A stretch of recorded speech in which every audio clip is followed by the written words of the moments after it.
My name is Dante and this is Story Hub. So, my wife and I have a truly great relationship. I think we have argued all of twice since we have been together, 6 years. She is so doting, loving and understanding about literally everything that comes her way. Her positivity has dragged me out of dark places more times than I can count and her love for me never faltered. To say she is so far out of my league in a sense of physical attractiveness would be an understatement. I'm a chubby, nerdy, guitar nut and she, an insanely beautiful, driven, talented artist, author. We got Lila 2 years ago, after being told that my wife wasn't able to have babies. It took a lot out of my wife. So we got a puppy and eventually, my wife's depression subsided and things went back to normal. She was in therapy too. But by some miracle, she got pregnant. Before my wife even found out she was pregnant, Lila started acting really weird. Lila prefers me and always has, and I think she sensed that my wife was pregnant because every time my wife even so much as talks to or looks at me, Lila is at my feet whining, and if I pick her up, it seems like she is glaring at my wife. If my wife walks into the room, Lila bolts away from her and tries jumping in my arms. But what really pushed it to the edge was my wife and I were snuggling a few nights ago and Lila started excessive whining.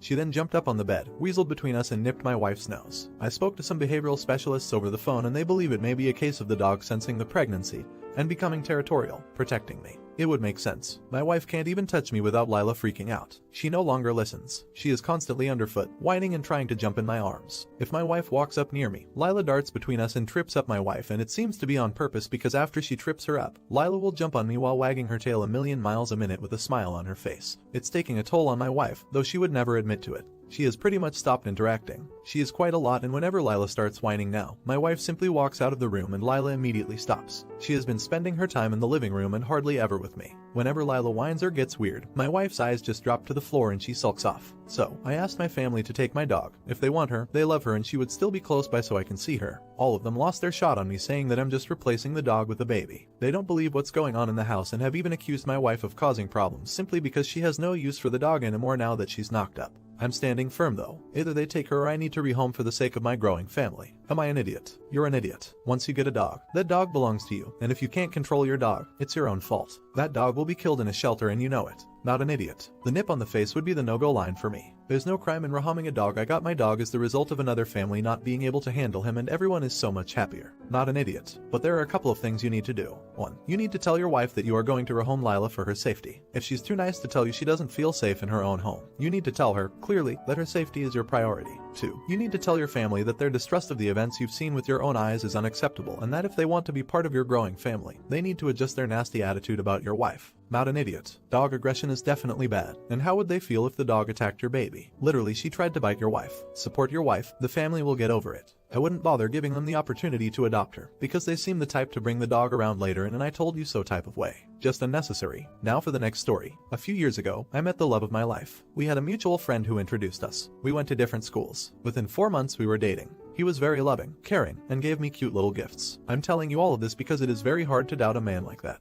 I found comfort in him, and when that kind of love hits you at a young age it is dangerous most of the time. Anyway, the problem was, whenever we met, he never had his phone with him. He had excuses each time, but it didn't bother me much because, as I said, he never gave me a reason to think he would cheat on me. A little while into the relationship, he had a problem with my male friends. All my social media presence started to bother him. Again, I was in love, so I cut off a lot of my friends, deleted a lot of my socials, and did what made him feel pleased. I would always try to make him happy, but at the end he would find something to fight about. After a few months he started to ghost me and it hurt. It felt like a sudden drug withdrawal. I demanded to see his phone at that point and there were multiple chats with other girls. One particular girl was even dating him. Now when I tell you that I was devastated, I really was. I was physically ill. I couldn't leave my bed without support. He asked for a chance to explain himself and I gave it to him. He told me that the messages weren't sent by him but by his friends. Apparently his friends had his social media accounts and they were just having a little fun. It made zero sense. The girl was literally reacting to his stories and sent him very long messages on his birthday. I wanted to think this through but I couldn't. He got his friends involved and they all told me I didn't love my boyfriend because they were all confessing everything and that he was innocent, but I still didn't believe him.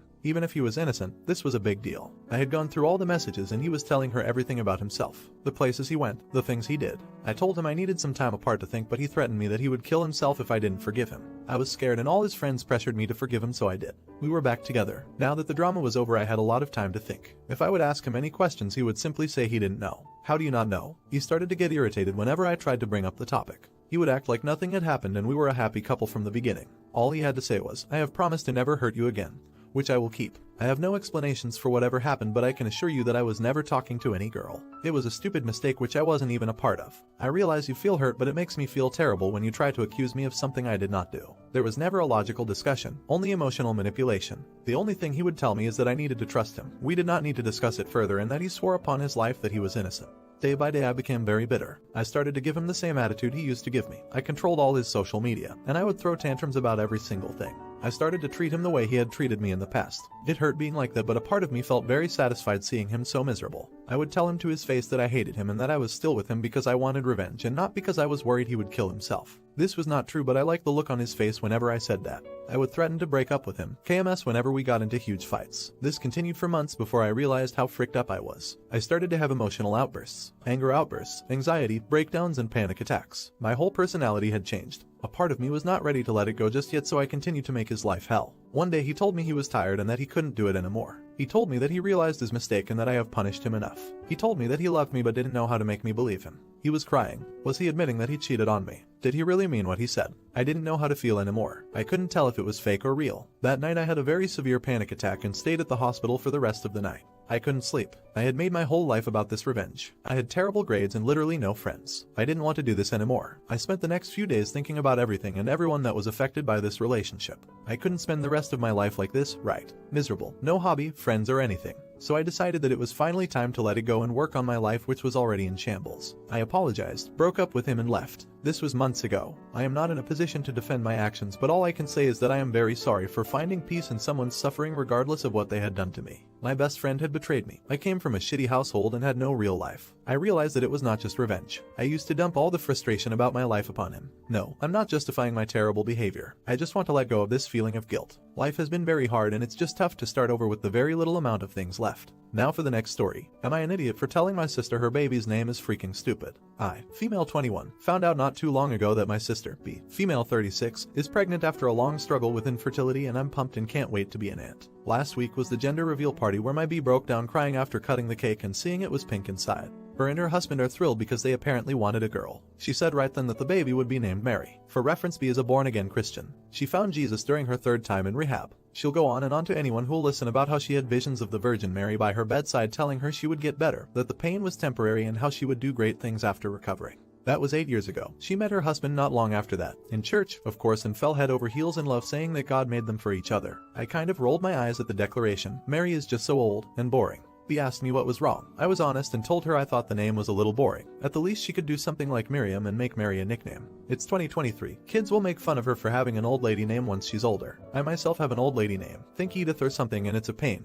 Kids in grade school constantly called me Grandma Edith, and the sort, saying I was destined to be an old hag who would live in the woods and have a crooked nose. I'm also worried for the baby. B isn't a reliable person. She's been sober for years and everyone still walks on eggshells around her. She used to run off to go on drug binges all the time, a few times leaving me home alone as a kid so she could meet one of her dealers while our parents were out. She brought it up a few days ago, mentioning how she was hurt. I didn't like the name and asked if I was being honest in my feelings. I told her I was. Mary is a freaking stupid name. She'll get bullied in school for it, or at the very least if she goes to some kind of Christian school it'll confuse the hell out of her because every other girl will be called Mary. She called me cruel and an idiot and accused me of hating her and not caring that she was finally in a good place in life. As if she hasn't been in a good place in life before and relapsed, leaving our parents in debt, paying for therapy and rehab that don't work, and letting us clean up all her messes over and over again. Am I an idiot? Not an idiot. Mary is one of the worst names I have ever heard and should be ridiculed. If it were me, I would have reacted far worse at the idea of someone in my family having such a terrible name. You're an idiot. Mary is a perfectly normal name. Your suggestion of Miriam sounds a lot more old-fashioned to me. Regardless, you were extremely rude to your sister. You're an idiot. You are literally dripping with hate from the get-go here. There is the hate, then the false concern, then the comparative, then more hate, then more false concern,